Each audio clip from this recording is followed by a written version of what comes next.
Assalamualaikum warahmatullahi wabarakatuh. Perkenalkan, nama saya Eko Mardiansyah dari kelas 1211 Akuntansi 1. Di sini saya akan menjelaskan materi tentang jenazah. Memandikan jenazah. Siapakah yang memandikannya? Orang yang berhak memandikan jenazah adalah pihak keluarga. Jika pihak keluarga tidak ada yang sanggup untuk memandikan jenazah, maka keluarganya berhak memanggil siapa saja yang dapat dipercaya, yaitu pemuka agama. Hal yang harus disiapkan oleh orang yang memandikan jenazah yaitu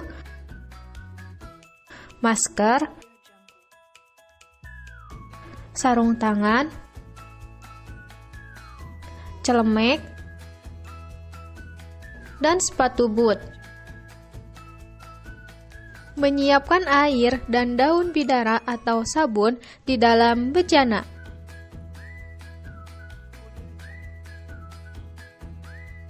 Jika 4 liter air ditambah 1 mug daun bidara.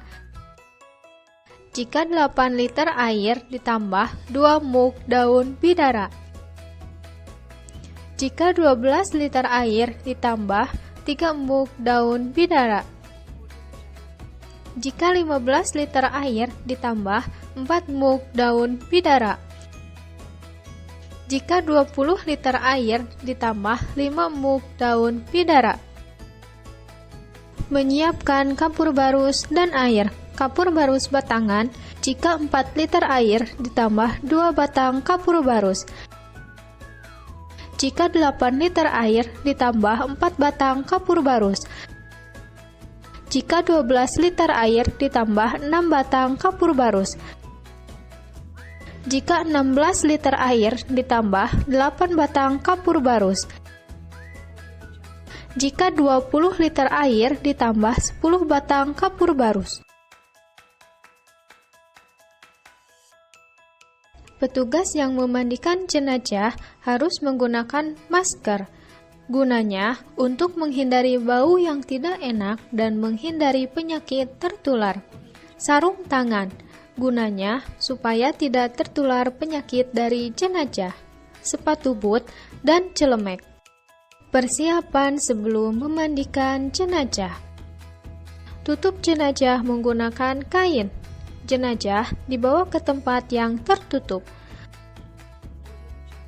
Gunakan meja yang ada lubangnya agar kotoran bisa langsung turun ke bawah. Posisi jenazah harus terlentang. Selanjutnya, melepas pakaian jenazah. Jika jenazah masih lemas, baju jenazah dibuka biasa. Dengan cara bagaimana? Satu orang memegang kain penutup jenazah yang berada di bagian kepala. Satu orang lagi memegang kain penutup jenazah yang berada di bagian kaki. Satu orang lagi melepaskan baju jenazah dan hanya orang ini yang dapat melihat saat membuka baju jenazah. Jika jenazah sudah kaku, baju jenazah mulai digunting dari bagian bawah lengan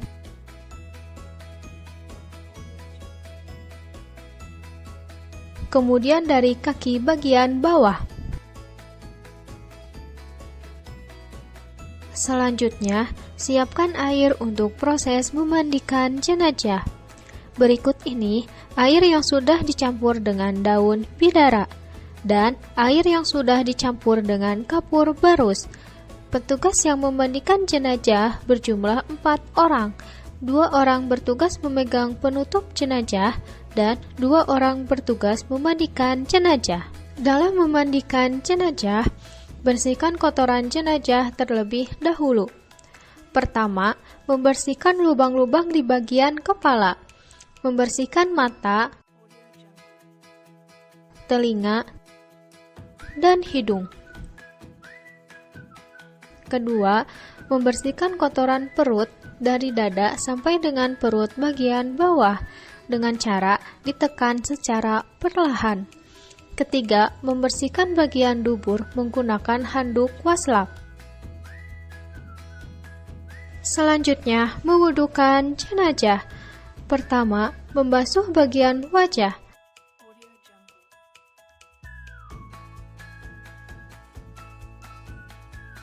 Kedua, mengusap tangan kanan jenazah, kemudian yang kiri.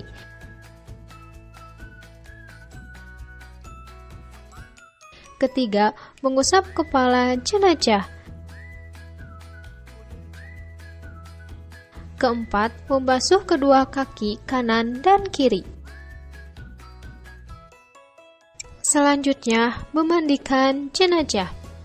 Dalam memandikan jenazah, sunnah total siramannya adalah ganjil. Menyiram dari bagian kepala secara perlahan dengan hitungan ganjil. Setelah semuanya basah, kemudian disabuni dan dikeramasi. Tubuh jenazah dimiringkan ke kanan, disiram, kemudian disabuni dan digosok. Tubuh jenazah dimiringkan ke kiri, disiram, kemudian disabuni dan digosok. Setelah selesai, kemudian dibilas sampai bersih dan bilasan terakhir dengan menggunakan air kapur barus. Kemudian, handuk atau kain yang terbentang di atas jenazah ditutupkan dan dihandukkan ke tubuh jenazah. Kemudian, kain yang basah disingkirkan dan diganti dengan kain yang baru. Setelah semuanya selesai, jenazah siap dikafani. Mengkafani jenazah. Alat-alat yang harus disiapkan dalam mengkafani jenazah yaitu: pertama, kain kafan. 3 helai kain kafan untuk laki-laki dan 5 helai kain kafan untuk perempuan. Kemudian, ukur kain kafan berdasarkan lebar tubuhnya. Jika lebarnya 30 cm, maka kain kafan yang dibutuhkan selebar 90 cm. Jika lebarnya 40 cm, maka kain kafan yang dibutuhkan selebar 120 cm, yang berarti setiap lebar tubuh jenazah dikalikan 3. Kemudian, ukur kain kafan berdasarkan panjang tubuhnya. Jika panjang jenazah 180 cm, maka kain kafannya dilebihkan 60 cm. Yang berarti setiap panjang tubuh jenazah ditambah sepertiganya. Kemudian, gunting kain kafan secukupnya untuk tali pengikat jenazah. Tali pengikat jenazah yang digunakan harus dalam bilangan ganjil. Kedua, kafas.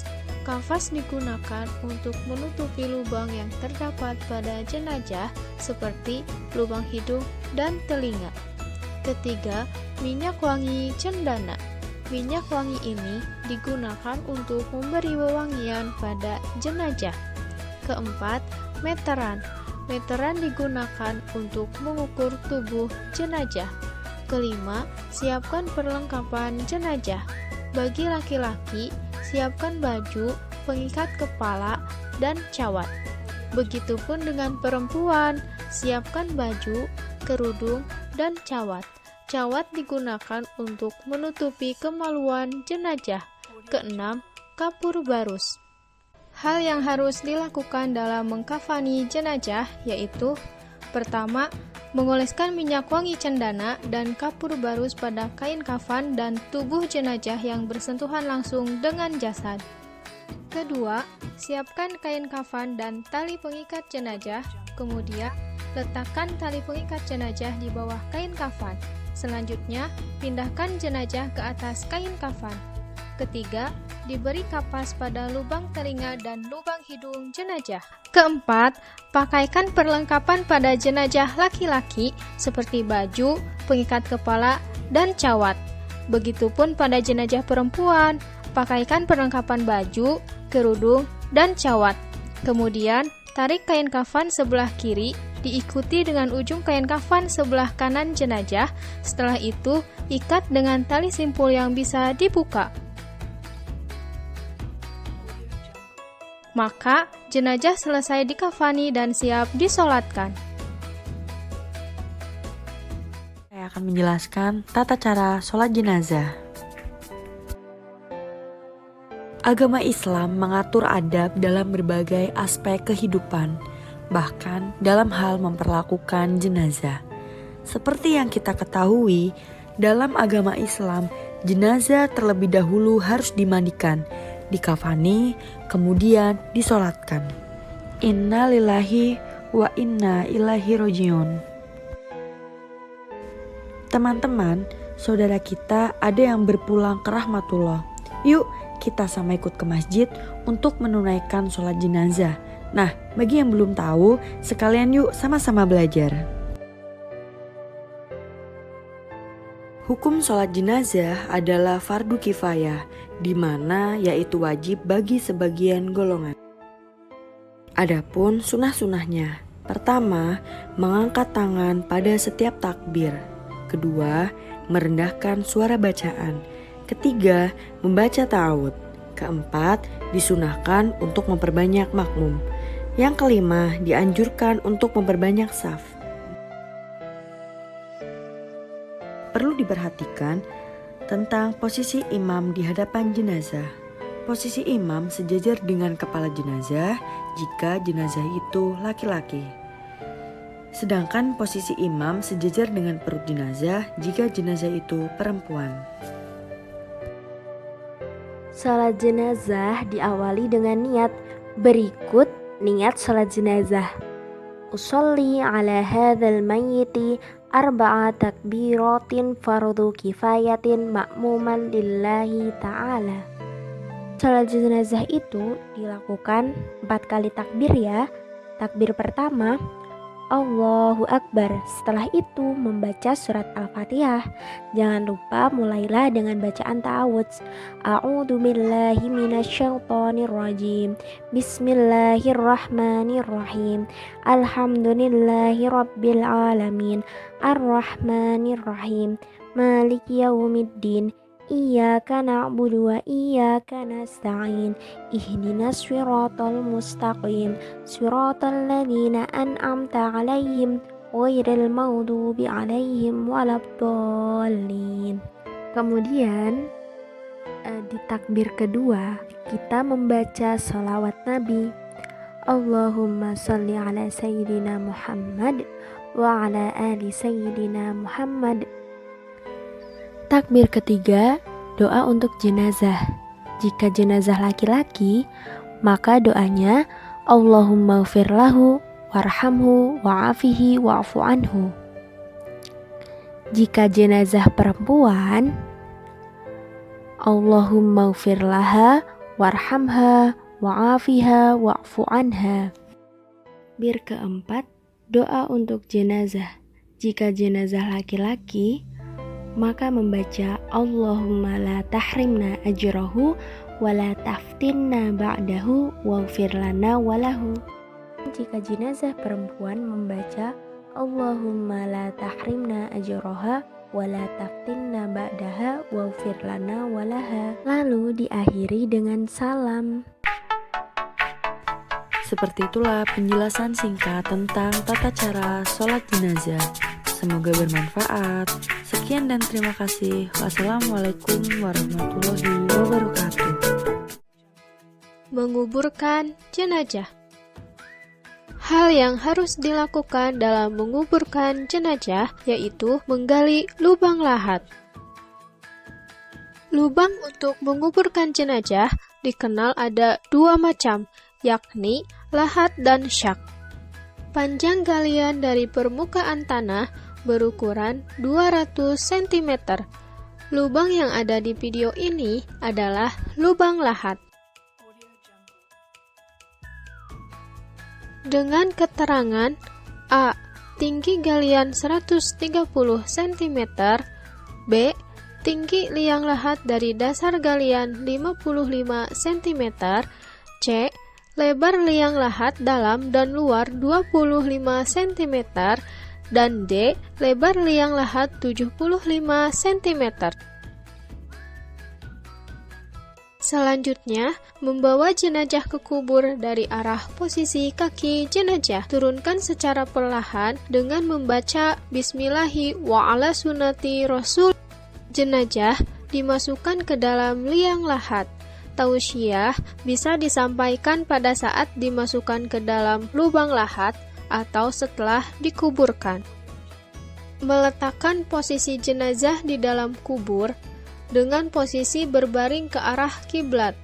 Selanjutnya, jenazah diberi bantalan kepalan tanah pada sisi kepala jenazah. Selanjutnya, melepas tali pengikat pada jenazah. Kemudian, lubang lahat tersebut ditutup oleh papan. Setelah lubang lahat ditutup, maka setiap muslim yang hadir disunahkan menggenggam tanah dengan 3 genggaman, lalu taburkan ke dalam kuburan. Kemudian, lubang kubur tersebut ditutup dengan tanah. Meninggikan kuburan agar diketahui bahwa itu adalah kuburan sehingga tidak dihinakan. Kemudian, tancapkan batu atau papan di atas kuburan, tepat di atas kepala dan kaki jenazah, tujuannya agar dikenal. Hendaknya setiap muslim yang hadir berdoa setelah jenazah dikubur. Usolli ala hadzal mayyiti arba'a takbirati fardhu kifayati ma'muman lillahi ta'ala. Allahu akbar. Bismillahirrahmanirrahim. Alhamdulillahirabbil alamin arrahmanirrahim maliki yaumiddin. Iyyaka na'budu wa iyyaka nasta'in. Ihdinas siratal mustaqim. Siratal ladzina an'amta 'alaihim ghairil maghdubi 'alaihim waladdallin. Amin. Allahu akbar. Allahumma sholli ala Muhammad wa ala ali Muhammad kama shallaita ala ali Ibrahim wa ala ali Ibrahim wa barik ala Muhammad wa ala ali Muhammad kama barakta ala Sayyidina Ibrahim wa ala ali Ibrahim fil alamin innaka Hamidum Majid. Allahu akbar. Allahumma fir lahu warhamhu wa'afihi wa'fu anhu. Allahu akbar. Allahumma la tahrimna ajrahu wa la taftina ba'dahu waghfir lana wa lahu. Assalamualaikum warahmatullahi. Assalamualaikum warahmatullahi.